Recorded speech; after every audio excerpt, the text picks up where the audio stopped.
আজকের recipe diet friendly healthy চিড়ার পোলাও। যারা ডায়েট করছেন তারা সকালে কিংবা রাতের মিলে এই খাবারটি রাখতে পারেন। পোলাওটি খেতে অনেক বেশি মজার হয়। প্রথমে আমি 1/3 কাপ পরিমাণ চিড়া ভালোভাবে ধুয়ে ফ্রেশ করে নিয়েছি। এরপর প্যানে সামান্য পরিমাণে সরিষার তেল দিয়ে পেঁয়াজ মরিচ দিয়ে ভালোভাবে মিক্স করে নিয়ে কিছুটা গাজর কুচি আর পরিমাণ মতো ড্রাই ফ্রুটস দিয়ে দিব। আমি এখানে বাদাম, কিশমিশ, আখরোট, খেজুর দিয়েছি। আপনারা আপনাদের পছন্দ মতো বিভিন্ন ধরনের ড্রাই ফ্রুটস দিতে পারেন। সবগুলো যখন ভালোভাবে মিক্স হয়ে আসবে, গাজরটা যখন সিদ্ধ হয়ে আসবে, আমি এখানে একটা ডিম ভেঙে দিব, তারপর চিড়াটা দিয়ে দিব।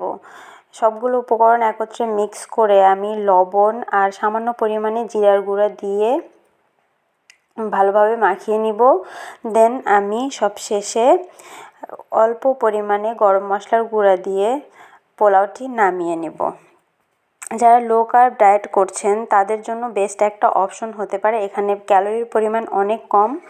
যারা কখনো ট্রাই করেন নাই তারা একবার হলেও রেসিপিটা ট্রাই করে দেখবেন। এটা ডায়েটের জন্য বেস্ট একটা অপশন হতে পারে।